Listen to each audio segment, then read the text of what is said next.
Man, air superiority gets quickly out of hand.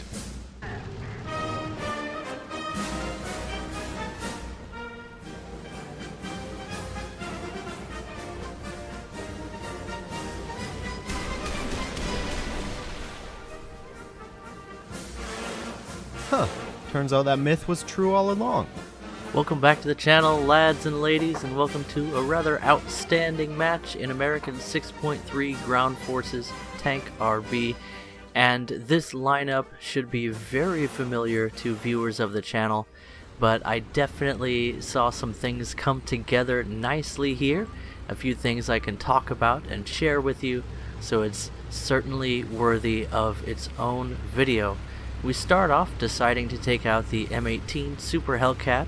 I was a little bit torn between getting an early position on the T-28 or getting into the Hellcat and getting that quick cap early in the mission, but I decided that since there's only one capture point, it really helps out my team to take control of this position early in the match. Starts that ticket bleed off right away, and you can hear Tank Baby having a lot of fun coloring the inside of a box that she herself is sitting in.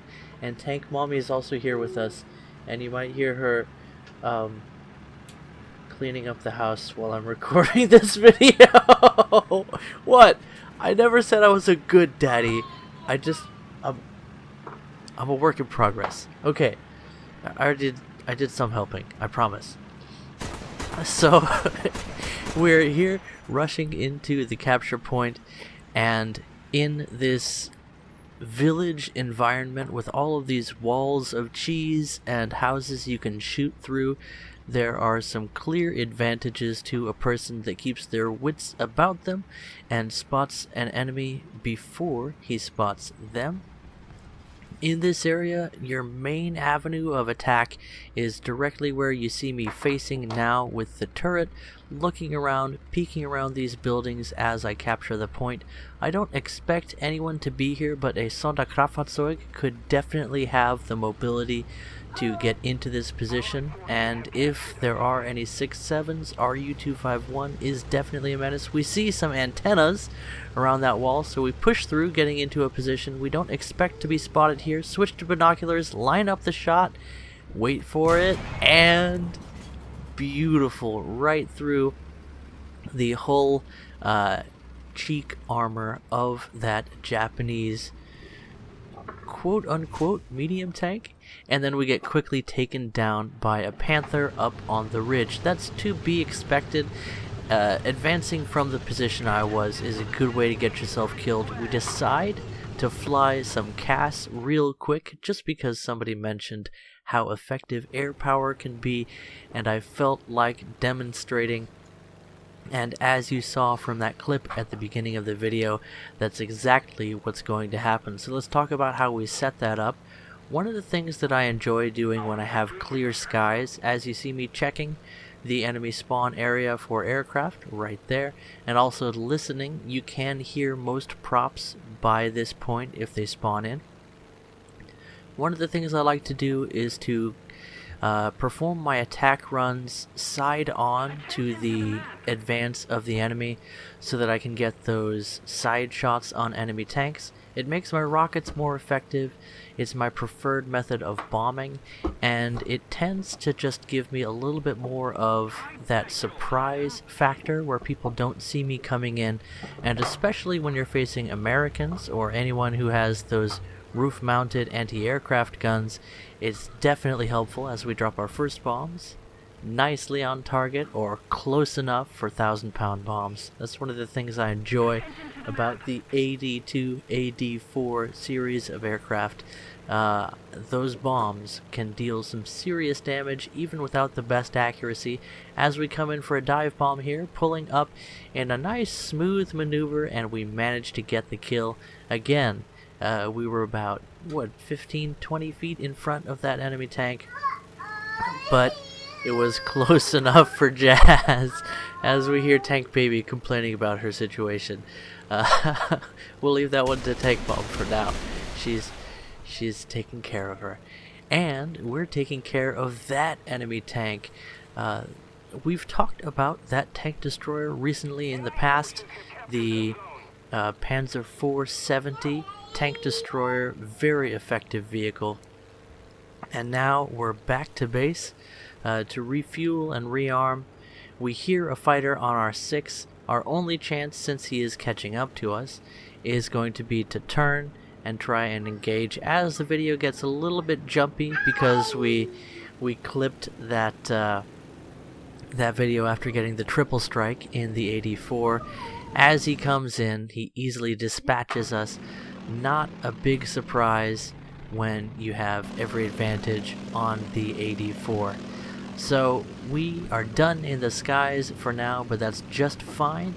We were looking forward to getting into our T-28 and trying to take some pot shots because there's a rather effective overwatch position over the A point, and you're going to see us pull off some evil shots coming up here, so stay tuned for that. You may have noticed by now that we are top tier. There aren't a whole lot of 6.0, 6.3 enemy vehicles. I've seen a lot of Panthers and Tiger 1s, so that's something that the T-28 is very comfortable engaging.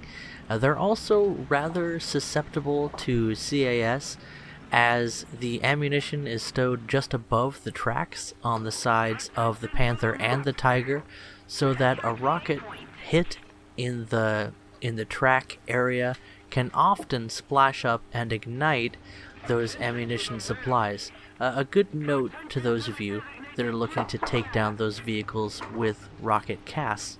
Of course, the roof armor on Panther is not all that thick, and the engine deck armor of the Tiger is also susceptible to, I believe, 20mm and rocket fire, but at least rockets can get through. So that is another strategy if you're going for those higher angle of attacks.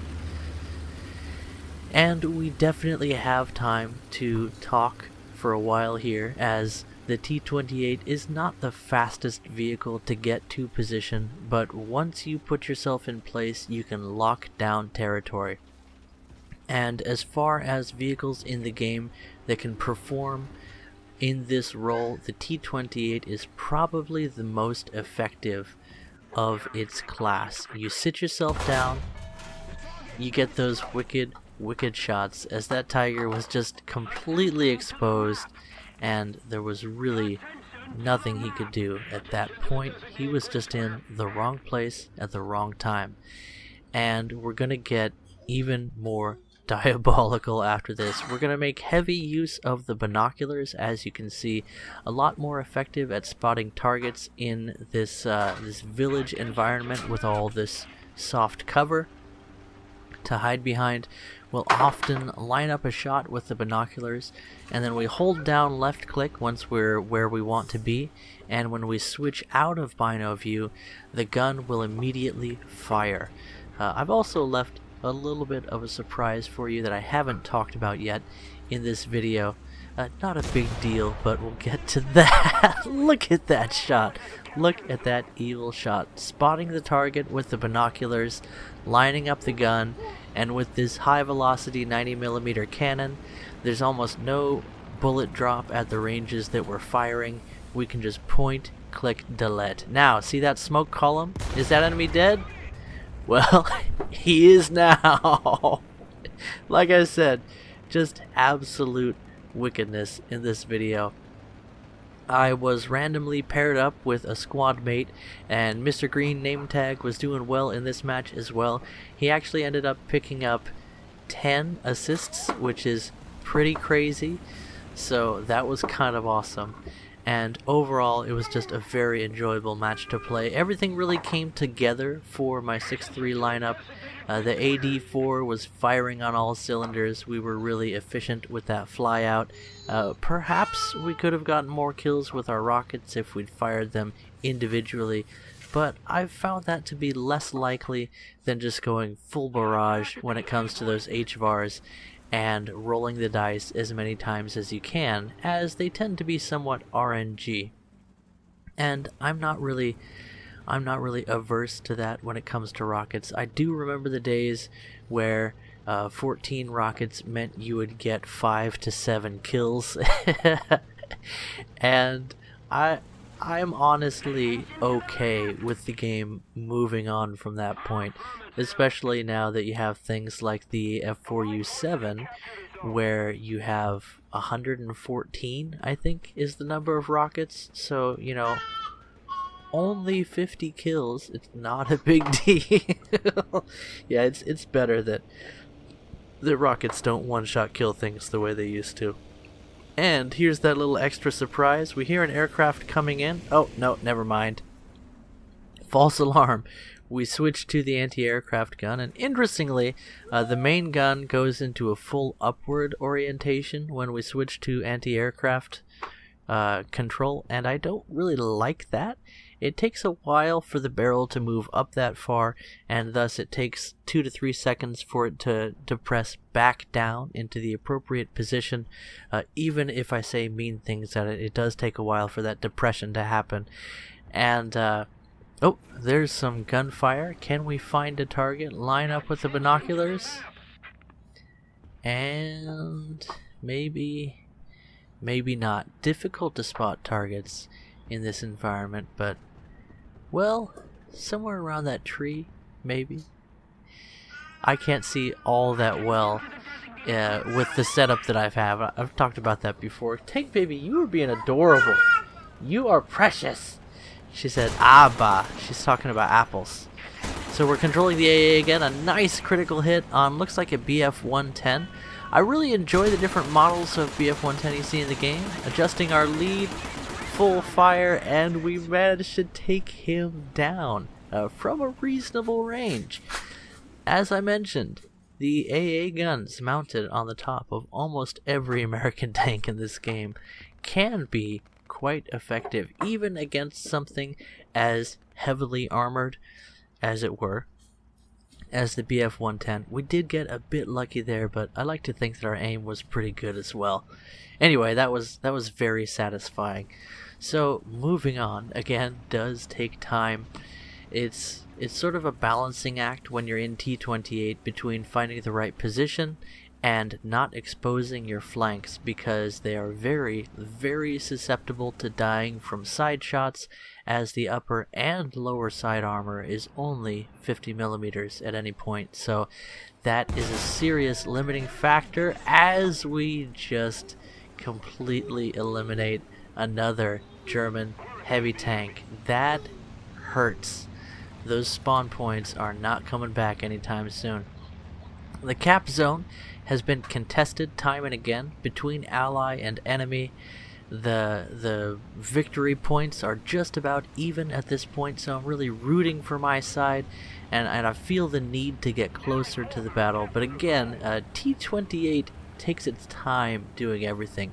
I really do have a lot better field of view here to make a difference in this battle if I stay put, and yet, well, if I can get into the cap zone and get stuck into a nice position with some at least soft cover on my flanks, because there's really almost no hard cover in the entire A zone on this map, well, maybe I can help affect the battle. Unfortunately, I'm also seeing some shots coming from the left side of that bridge, and I can't get eyes onto target, so again, because that would be on my flank, that makes me very, very nervous.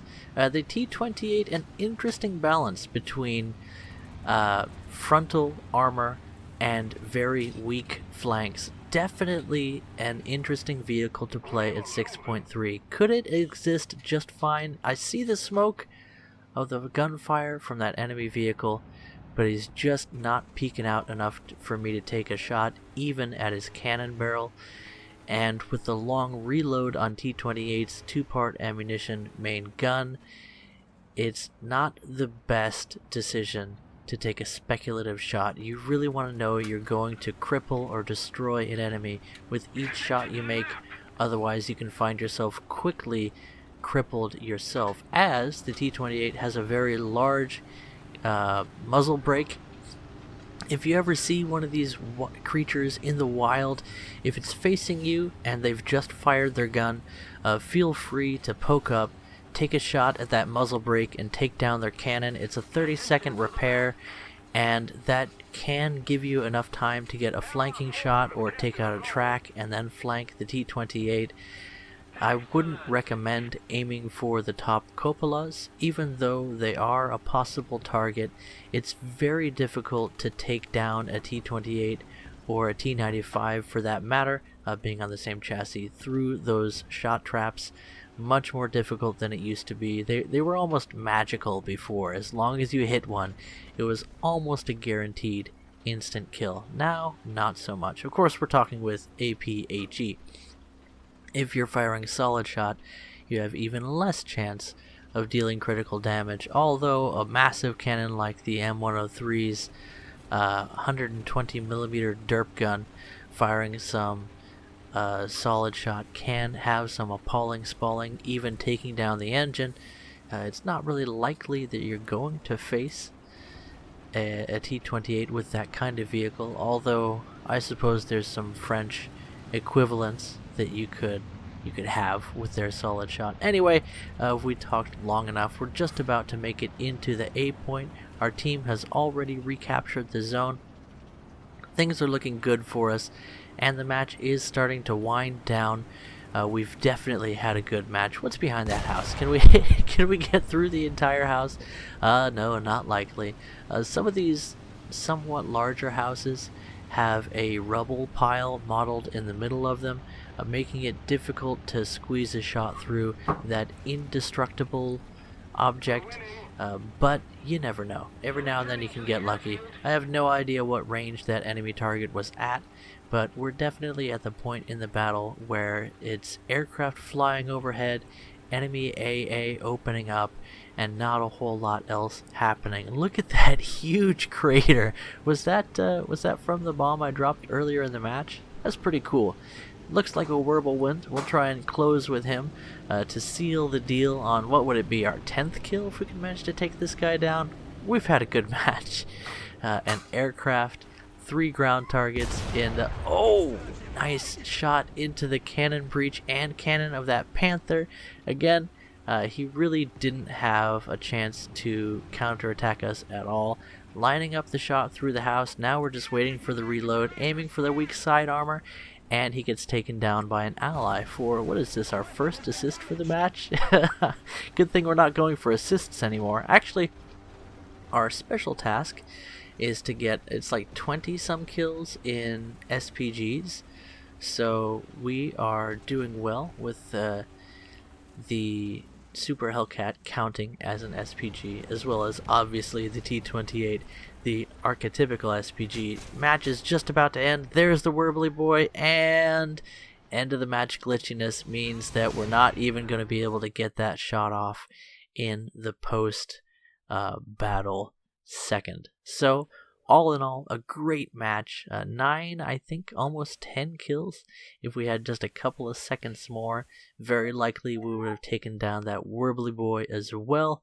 And the only thing that really holds back the T-28 is, again, their weak flanks and their slow advancing rate. But you can play it as an area denial tool. You set yourself up with a wide field of fire or a long field of fire and some cover on at least one of your flanks, and things can go very nicely for you. Anyway, guys, catch you in the next video. Bye-bye.